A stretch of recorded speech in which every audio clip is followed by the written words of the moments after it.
So I'd like to introduce Gene Wilhoit. Gene is the Executive Director of the Center for Innovations in Education as a part of UK and is situated in Lexington. But you may also know that Gene is the former Commissioner of Education in Kentucky and has been involved in education in many forms, including, I believe, was a social studies teacher. Is that right? Correct.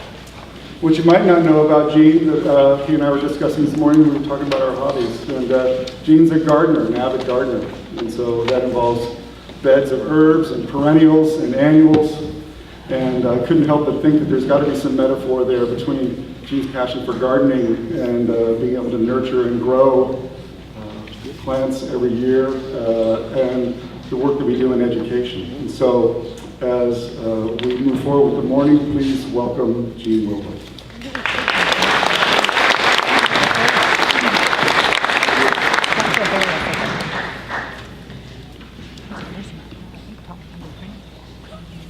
It's going to be hard to keep me behind this microphone, so I may have to talk a little louder as I move.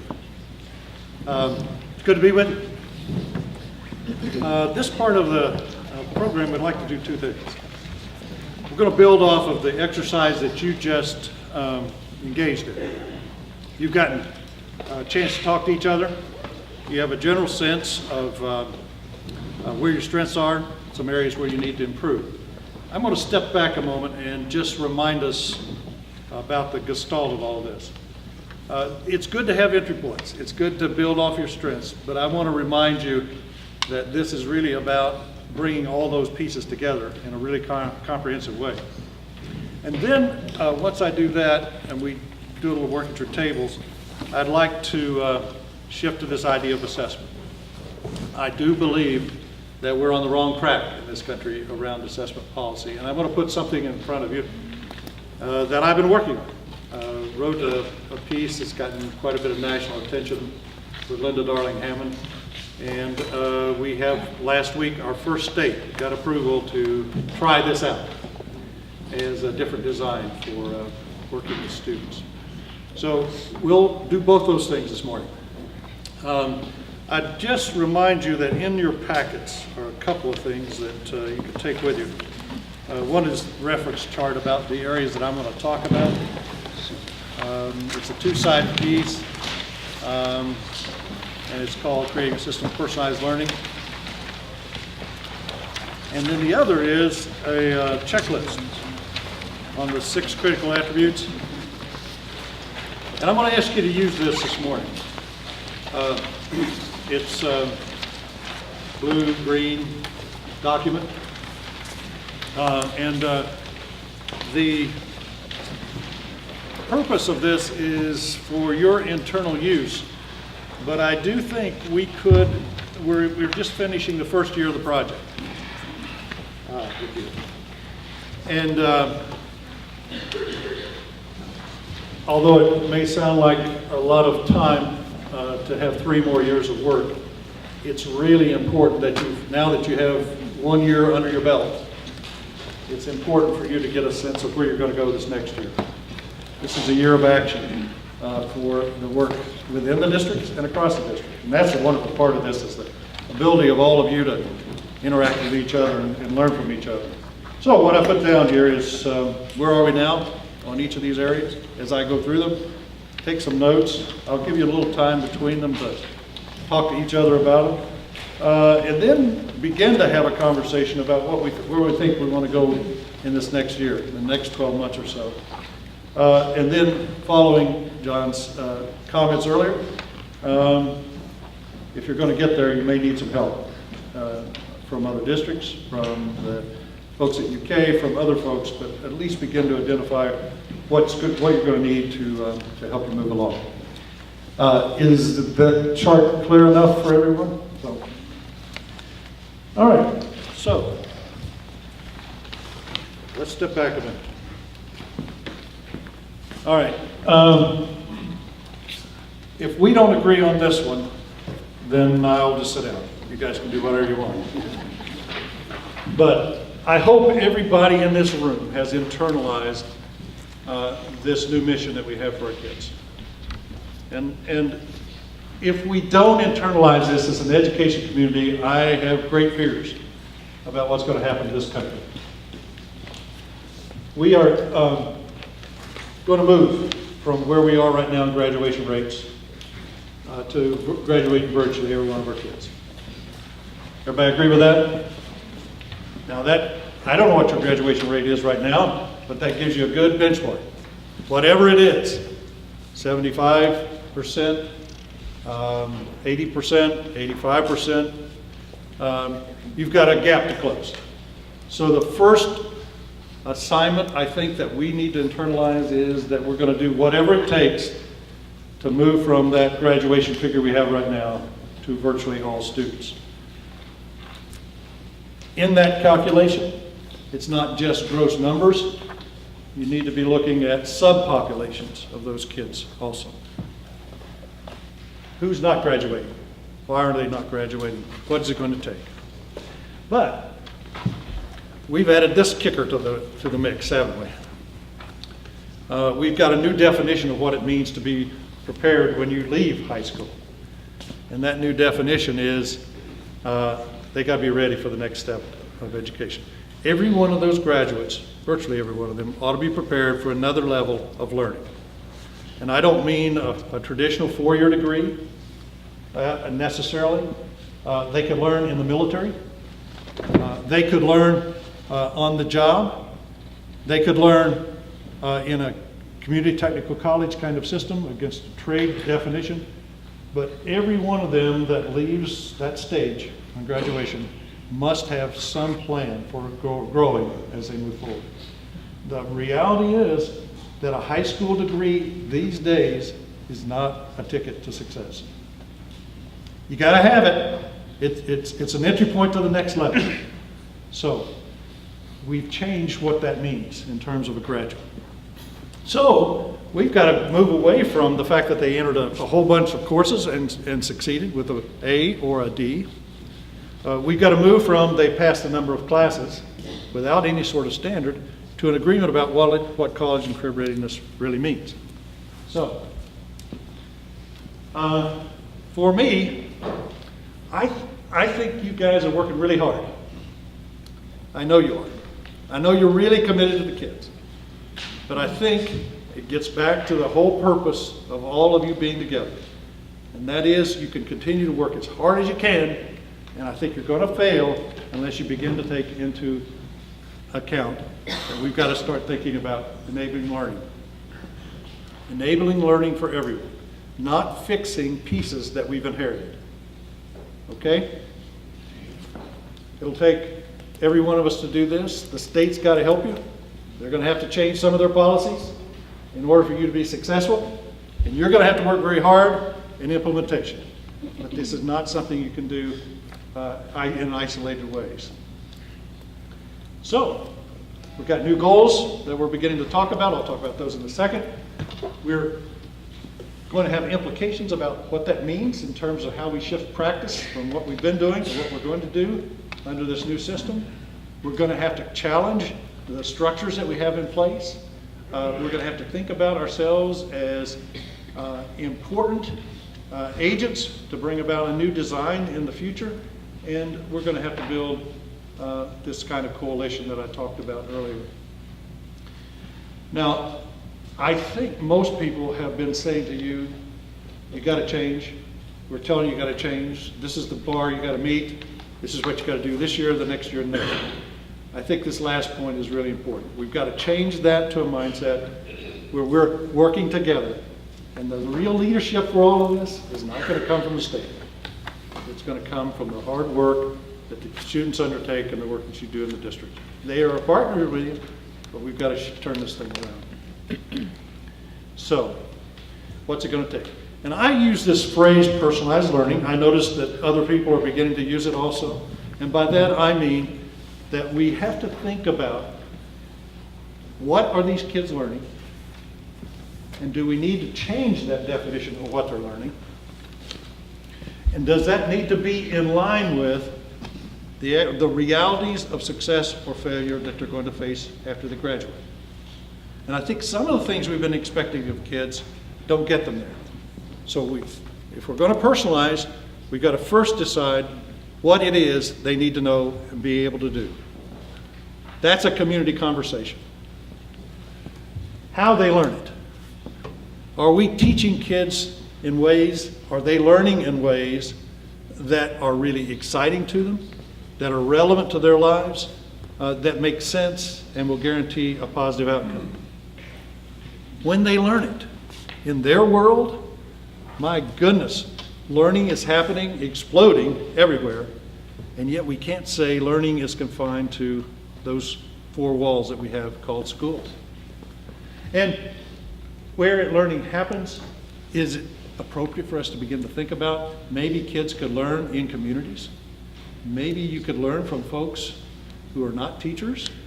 Maybe you could get accredited for things because you can demonstrate you know it, you got it some other place. So we need to start thinking about that. That's what I'm going to encourage you to do.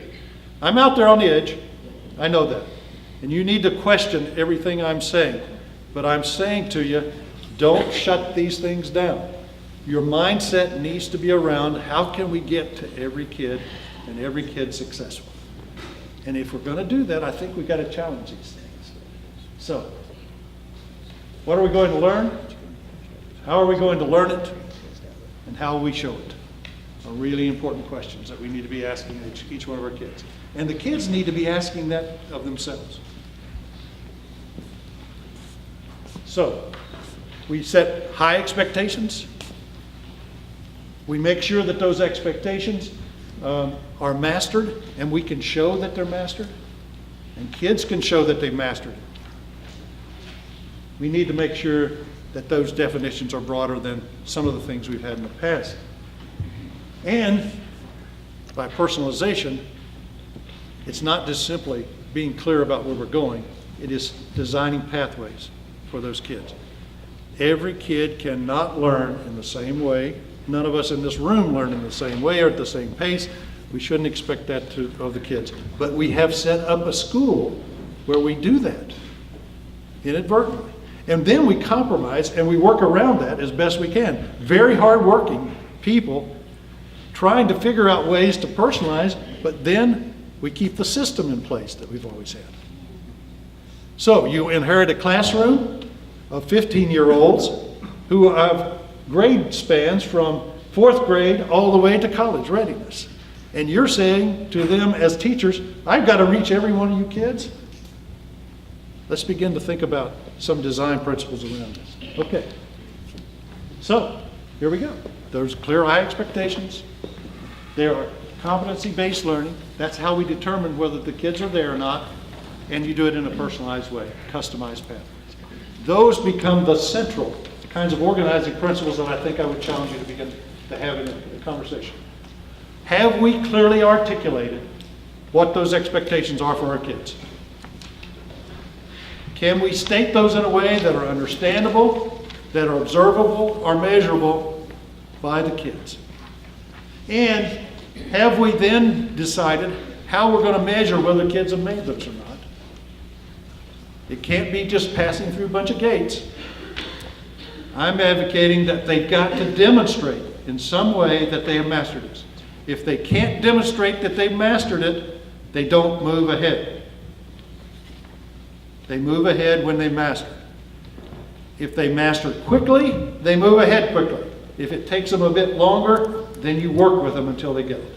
It is far better for a child to spend more time mastering something than passing them along until they figure out that they can't, that, what do they say, I am dumb. I don't understand this stuff. They lose self-confidence.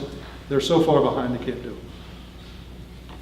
And in order to do that, we've got to think about how we wrap around supports, how we build their own agency inside them, how we begin to think about multiple opportunities for them to learn. This is the design that I'm working from. So, what does that mean? That means let's step back at these. And I think this is where that sheet comes in terms of our conversation. Set clear, high expectations. Here are the questions I have for you.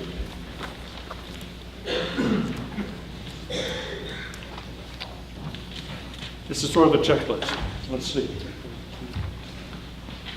I think in order to be at a point where you can move ahead on this, you've got to begin to have a really important conversation in your community. It might start with your faculty, but it certainly needs to expand to the community. And that conversation is about, what do these kids need to know? Who do you ask them? You ask employers in the community. You ask higher education officials in the community. You ask a number of folks, what's it going to take for these kids to be successful? You need to make sure that they are aligned with the realities of success. That's an important community conversation. It's not necessarily something you have to do on your own. I think you could share this information across, and I'll show you in a moment what we've begun to think about. It's more than just facts. It's knowledge. What's the important knowledge a student needs to know when they graduate in the area of mathematics? Can you answer that question? To be successful in college and career. Can your teachers state that clearly? What does a student need to know in English language arts and math upon graduation in order to be successful? What is that knowledge base? If you don't know that, then it's really hard to begin to move down in that sequence. And it is more than just knowledge. It is skill. And you got a hint of that from the new standards that are out, right? The real difference in the new standards and the old expectations are the level of skill acquisition that's required. How creative are these kids? How good of critical thinkers are they? How can they apply knowledge? How can they solve problems? These are the successful people in the future. Jeopardy is entertaining, but it's an outdated skill. Recall of knowledge is not the skill that's going to get you there. The application of that knowledge. But it goes beyond skill. It's knowledge, skills, and dispositions. What kind of people are successful? People who persist, people who can collaborate, people who can take individual initiative. And I think every community ought to think about and just proclaim broadly that a graduate from this school has these skills and dispositions. So, the question for you is, have you engaged in this conversation? What can you do in the next year to have this kind of robust conversation so that it's clear to every student, every teacher, and community member about what our expectations are? That's the first one. So how far along are you in that kind of a conversation in your community? I would encourage you to have a really serious conversation. Again, there are places you can go. This will be left with you. But you can begin to define what those areas are. This is something we've been working on at a national level, at the center, and have lots of background expertise in these areas. So it's not something that's foreign. There are other folks who are trying to wrestle with this. But again, a graduate, and I would point to Carmen. Is Carmen here now? Carmen Coleman. She defined something called a Danville diploma. There are other communities who are doing something like this. But I would think each of you could probably define what that diploma should entail. Okay? So, where are you in that process? It's okay if you're not starting. I would encourage you to think about in the next year, what are you going to do to get there in that conversation? Where do you start? How do you gather information? What do we know about this? Who can I talk with? Who in the community should own this conversation? How do you get engaged and go? It's a wonderful conversation for a community to have together. Competency-based education. Again, a set of questions for you. In order to translate those outcome expectations into a process where you can make a decision about whether a student is ready to move forward or not, how do you shift from the current system to a competency-based system? It seems to me those have to be defined in a way that are not so broad and unclear that you don't understand them. So make sure those statements about what students should know and be able to do are very clear, measurable, transferable language. Make sure that you begin to think about then how you organize a curriculum to get to those goals. And in order to do that, you've got to have some way to define the steps that students would have to go through in order to reach those outcomes. So in a community, let's say that one of your important goals is for students to be a self-initiated learner. What does that mean to a second grade teacher? What does that mean to someone who's at the middle school level? What do you engage those students in? So it's not simply stating what the graduate should know and be able to do. You must establish learning progression. And those teachers need to begin to work together. So if we're going to have a certain outcome that we know is there at graduation, then the important question for all of you is, what does that mean for each one of those levels as they move through the system? And how are you going to measure it? Unless you do that, it's going to be very difficult to have a coordinated curriculum that you're going to follow throughout the educational experience. You've got to, it's hard work. And your teachers really have to sit down and work with each other about this. The high school teachers have to say to middle school teachers, this is what they've got to have before they can enter that high school curriculum. Those middle school teachers have to say this to the elementary teachers. This is what we expect those students to know and be able to do to reach this.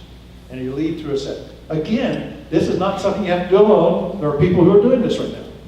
So you can learn from what these folks are doing. But wouldn't it be nice if you had a clearly articulated design of what students should know and be able to do in English language arts, mathematics, social studies, science, as they move through the curriculum? That gives you the ability then to begin to think about students who demonstrate mastery, move forward. That's the background hard work that needs to be done. So the question for you is, where are you in that process? Have you begun that? To begin to think about laying those out in some way? If not, where can you go in the next year to begin to get a greater sense of this? This provides the background. It provides the infrastructure for you to begin to make decisions about whether students are ready or not. I don't know what you do without it. I don't know how you would make a decision about whether a student moves from one level to the next level without the clearly articulated goal. Okay?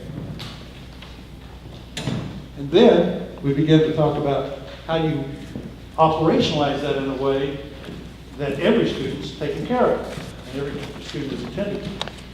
So I think there are a couple of tools that need to be put in place in every district and every school. One of them is a personal learning plan. And I've defined up here what I mean by that.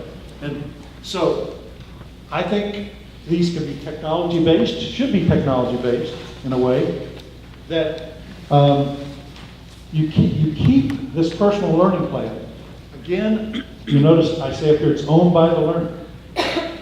That is, the student has primary responsibility. Of course, you help them more at the elementary level than you do middle school or high school. At high school level, a student ought to be managing this process. But this is a plan that they constantly reflect against. It's where you have conversations around. It leads to conversations about how you have these conversations with students. You need to think about your counseling program. Is everyone a counselor? Do you use community members? There are lots of conversations around this. But that would be owned by the student. And then this learner profile is a place where the student keeps evidence of their learning over time. Again, that could be technology-based. But again, these are tools that help you begin to customize the learning process for each one of these kids. And out of that comes this rich conversation about where they go next and how they move ahead. It also is a good way to begin to get to student agency. And then once you do those things, you've got a structure in place. You've got clear learning goals. You have a sense of how you're going to move students forward based on these competencies and the learning progressions. And you have some way to begin to monitor whether students are on track or not on track and what they're going to need to get there. That gives you an infrastructure behind it. And then you begin to think about how do you customize these learning opportunities? Because I will guarantee you that these students will not be able to get what they need in the traditional schooling process. So it's going to force you to think about other ways that these kids are going to have to learn. And that is, how can we begin to expand time that we have for some of these kids? If we buy the assumption that we're going to be competency-based, and a student in March is way behind those goals, you should not continue to keep your old classroom schedule for that kid, right? That kid needs expanded time and concentrated energy behind it. So how are you going to do that? You can't do it by just keeping them in that classroom and just going through the end of the year. You're going to pay for that. It's going to be disastrous down the road. Likewise, if a kid's ready to move ahead, then you've got to find some enriching opportunities for them to move ahead. And that means you might have to have some partners to help you educate these kids beyond the faculty that you have in place in schools. See where I'm going? And part of this is obviously checking about how these relationships with the parents are, the guardians, a tiered system of support. Many of you have that in place already. That's an important tool that can be used. Every child has wraparound services. The first one up here, can you say that every one of your students has an adult that they can depend on in school? Every student ought to have at least one adult that they know they can go to at some point. Every child needs that security. I used to do dropout data on kids. They dropped out for 3 reasons. One of them was this: there's not anyone in school that cares about me. So, if you're going to do that, then you may have to find partners. You may have to begin to think about how you support these families that need desperate support. And then finally, this issue of student agency. Students are not the passive actors in this enterprise. And too many of them are playing that role. I'll fold my arms and I'll go into the classroom and I challenge you to teach me. That has to be shifted. You can do it through some of those tools, but every student needs to take responsibility for their own learning. And you build that in. You begin at those early ages. What do you talk to students about when they're first graders, second graders, and third graders about taking responsibility for learning? Well, they won't take responsibility if you don't ask them to. So again, think about ways that you could design opportunities for those kids to make decisions, to self-reflect on where they are against their learning goals. Can your first and second graders tell you what their learning goal is? And can they tell you where they are against that learning goal? And can they tell you what they're going to do to get to the goal? Every one of the first and second graders ought to be able to do that. That's beginning to build this idea of student agency and ownership of the learning process. And again, as I said, when you get to the secondary level, if you build those skills along the way, those secondary students ought to be in charge of their learning. In fact, parent-student conferences ought to be run by students at the secondary level. They ought to be able to sit down with their parents or guardians, with the teachers, the faculty, and conduct a meeting about, here's where I am. I can show you the evidence of where my learning is. I can show you what I'm going to do in the future to get to the goals I'm going to reach. These are the aspirations I have. You've got to give them the responsibility and the opportunity to take over that role. It doesn't happen overnight. And I remember my days in teaching in high school where I turned over the classroom, tried to turn over some decision-making to students, and guess what happened? It was chaos because they thought it was free time. You can't do this and wait for this at the secondary level. It's got to be built as you go through. So those are the elements. And I would ask, again, what I'm saying to you is, I think all 6 of these are important. So while you have entry points and you're beginning to work on some of these things, I hope you keep in the back of your head these ideas that this is all interdependent. And all of this has to be worked on very consciously and thoughtfully as you move forward. And it's something that has to be done by the entire faculty. I think if these things were undertaken by a community, you'd see less isolation of teachers because they're going to be more dependent on each other as they move forward. Okay, I'm going to pause a second here just a few minutes and let you reflect on what you've just heard from me with each other to give you a sense of how this is, all of this is making sense or not making sense to you, some of the things that you might want to think about for the next year, and some of the help that you might need. So just take a few minutes to talk to each other. I hope you were able to do some reflection, I think we need to have something to get a sense of where you are.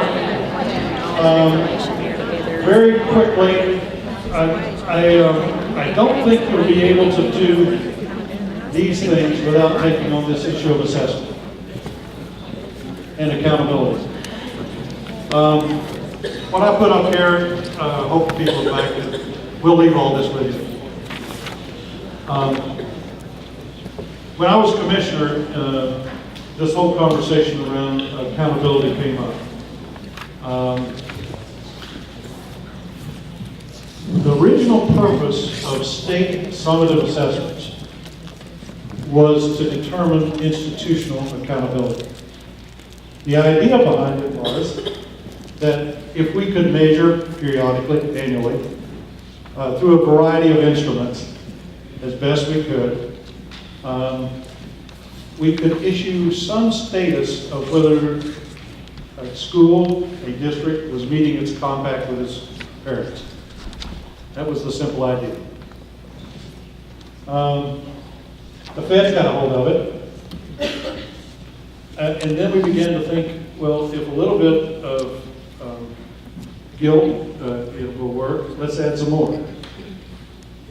So we started using those same summative tests for other purposes, beyond which they were designed to accomplish. We began to measure individual students on those tests. Right now, what is your indicator of whether you're successful or not?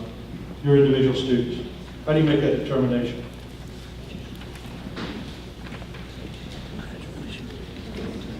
Individual students? Yeah.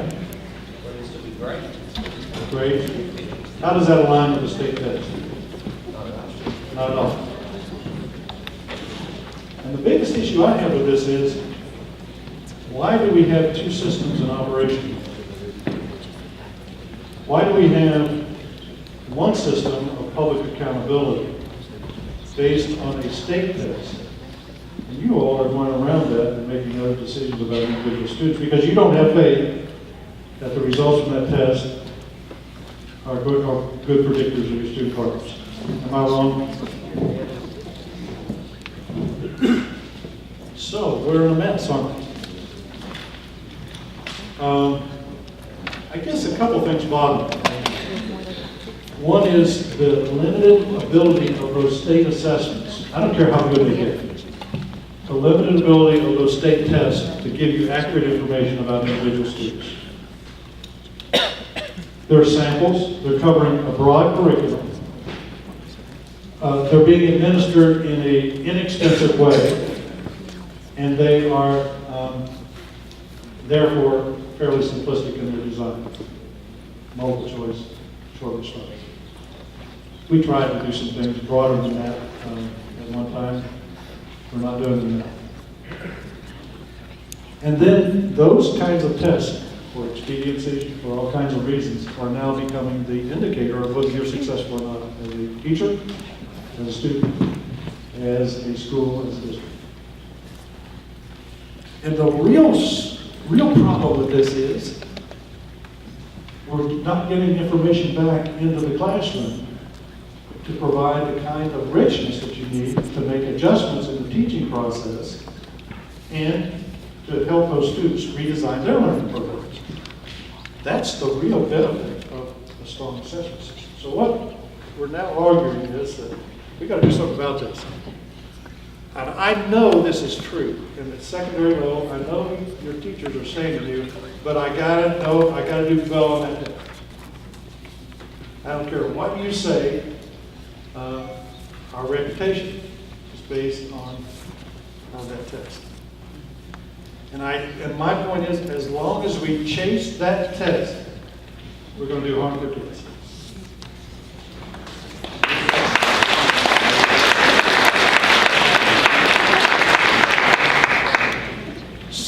what are we going to do about this? I mean, revolt?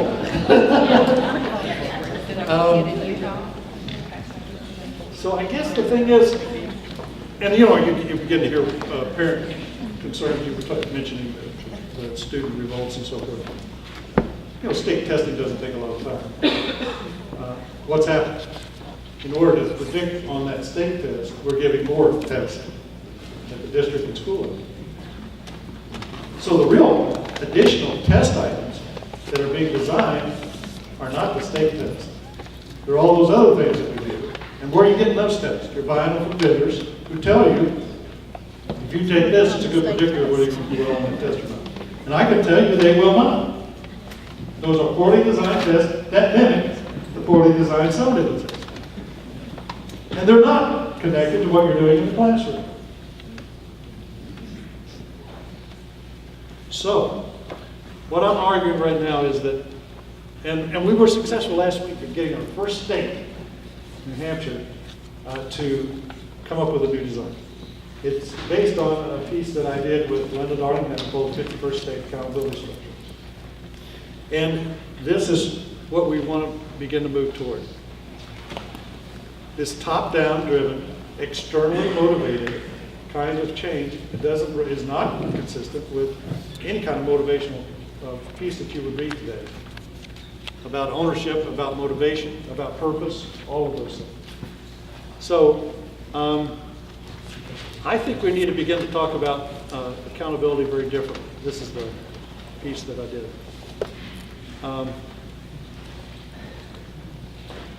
The primary purpose of an accountability system is for improvement.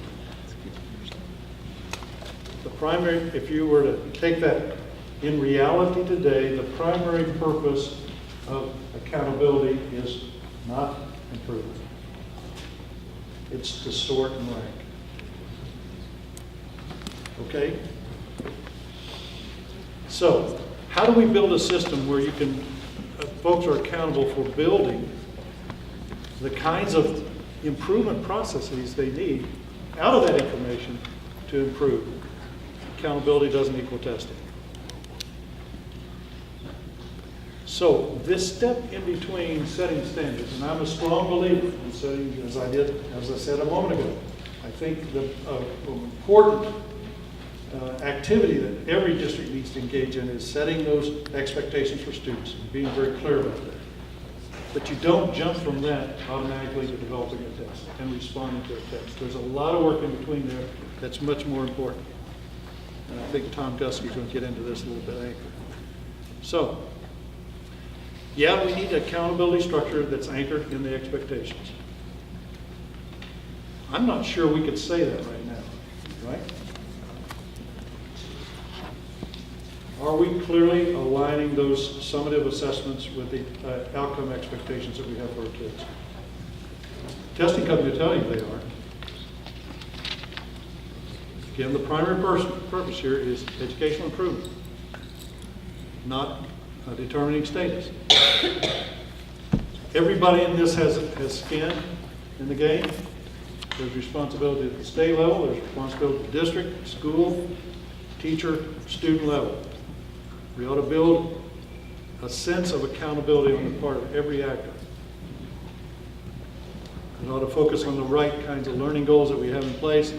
It ought to ensure that we improve our ability to teach, and it ought to make sure that we begin to align our resources, and it ought to have a system of multiple measures.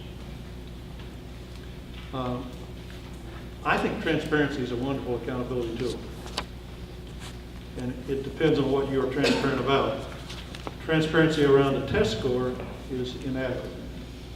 Transparency about a number of indicators is much more helpful to faculty and to parents. So, I think we ought to have accountability for learning, but it ought to be different than what we have, and I'll talk about that in a second. I think we need professional accountability, and we ought to begin to think about how we help teachers grow. And we ought to begin to think about how we use the money that we have available to us, the human resources as well, to get this system going. So, here's what I'm proposing. I would encourage each of you to think about developing a set of accountability measures at the local level. And I would be upfront about that because I think we need to, you've heard of a flipped classroom, a flipped accountability structure. The basis for accountability ought to be determined at the district and school level. So what kinds of assessments can you develop at that level that give you an accurate picture of where each of your students are and in the aggregate where your students are? And that means that different kinds of assessment tools, not tests, are going to be in place. Can you develop at the local level appropriate measures, student accountability measures, that students can demonstrate their learning? And again, demonstrate learning, deeper learning, not surface level learning. So that means, as a basis for your accountability system, I would encourage each of you to begin to think about what are we going to put in place in our schools at each of the learning levels that allows a student to demonstrate what they know and are able to do in really robust ways. And it would be projects, it would be all kinds of demonstrations of their learning process as they bring it together, and those become the basis for a new accountability structure. And I would have those, and again, I think you cannot, a parent should not expect that you don't have those in place and you can't report against them on an annual basis, at least an annual basis. In fact, that's not more frequent enough. Students need to know those progress points. Again, it goes back to where are you against your learning goals? How are you going to demonstrate it? What kinds of measures are we going to use? Don't forget, and I know this is really hard to do, forget the state test. If you do well on these, you'll do well in the state test. Because you're measuring the things that are important. Those need to be in place at those grade levels. And they need to be presented in a way that provides direct feedback to your teachers and to their students about how they're doing. And this is the fun stuff. Think about what kinds of ways you could hold students accountable beyond simply giving them a test. And how you could begin to build a much richer set of assessment tools than you have right now. I don't care how good the state assessment is, they're not going to be able to get the kinds of assessments you can give at the local level. They don't have the money to do it, we don't have the time to do it, and we don't have a design structure in place at the state level to do this. Now the danger in all this is that the state test is so simple that it draws your teachers back in an inappropriate practice. You can't do this if you're using that state test as the driver. So what I'm encouraging everyone to think about is what would we put in place at the district level so that our third grade teachers, our third level teachers I would prefer to call them, would have a set of assessments that students could demonstrate, a set of performance events that students could demonstrate that they have mastered the curriculum. And they can do that in multiple ways. Much more rich experiences than what you have at a summative level. So, locally developed assessments, and people would then say, well, I don't trust the local schools to do this. Well, have similar items, have training for teachers. There are ways that this can be done in a way that it's reliable. Have cross-checking, have rebinds. There are all kinds of ways to do that. There are all called commercial assessments of individual student skills that do a much better job than those state assessments anyway. The DRA is one example of that. So this is a giant step. Are you willing to step back and say, we're going to develop some really rich, robust assessments against the standards and goals that we set? And we're going to do that on an annual basis. I think the purpose of a state test is to validate, not to be the sole determinant. So if I were king of the world right now, I would do away with the annual state test.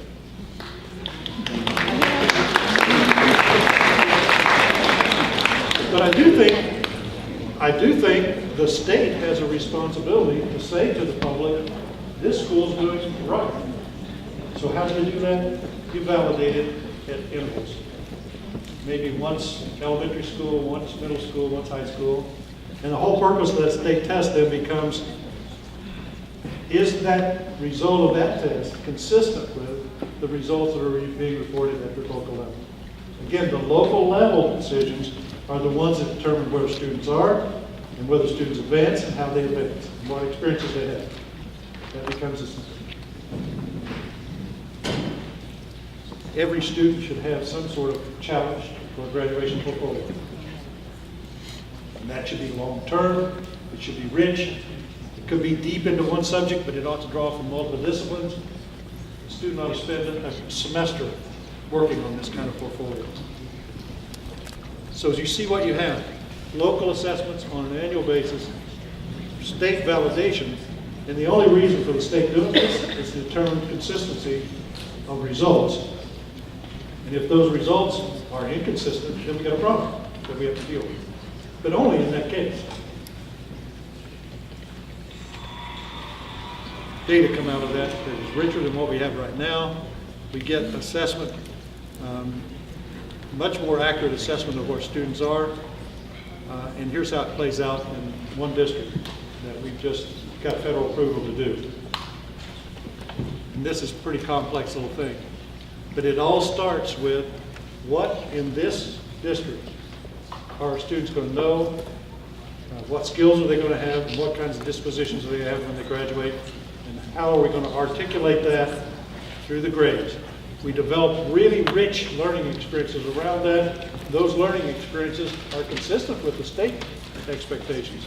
They ought to be aligned, and yet there ought to be some sort of external evaluation, but the real determination of the assessment system comes at that local level. Now, I don't think we can say that exists in Kentucky right now. So, I'm in kind of a difficult position. What do we do about this? Do we continue to chase the system, or do we first venture out on our own and begin to develop these rich assessments that become the basis for teaching and learning?